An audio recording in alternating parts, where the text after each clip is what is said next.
కీర్తి, ఒకసారి సంతోష్కి ఫోన్ చేయమ్మా.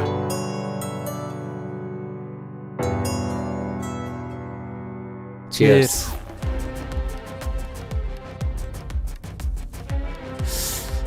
బా.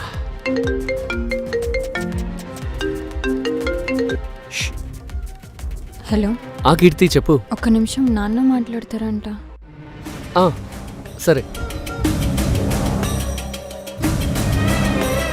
హలో బాబు. అంకుల్ చెప్పండి. రేపు పెళ్లి ఖర్చులకు డబ్బులు ఇస్తానన్నాను కదా, కొంచెం లేట్ అవుతుంది బాబు. పర్లేదు అంకుల్. ఏమైంది అంకుల్, వాయిస్ డల్గా ఉంది? అనుకున్న ప్రకారం నీకు డబ్బులు ఇద్దామని ఋషిని బ్యాంకుకి పంపిస్తే డబ్బులు తెస్తుంటే వాడెవడో దొంగ వెధవ డబ్బులు కొట్టేశాడు బాబు.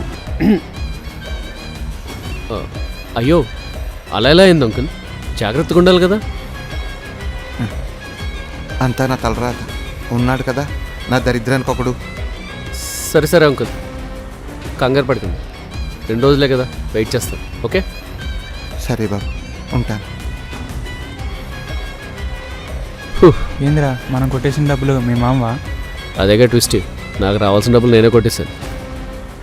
ఇప్పుడు ఎలా రా, తిరిగి ఇచ్చేద్దామా? రే తమ్ముడు, రేపు నీ ఫ్యామిలీ నుంచి వచ్చినా నీ ఫ్యామిలీ నుంచి వచ్చినా డబ్బులు వెనక్కిచ్చే ప్రసక్తే లేదు. లేదో చూసుకుంటారా, లైట్ తీసుకో.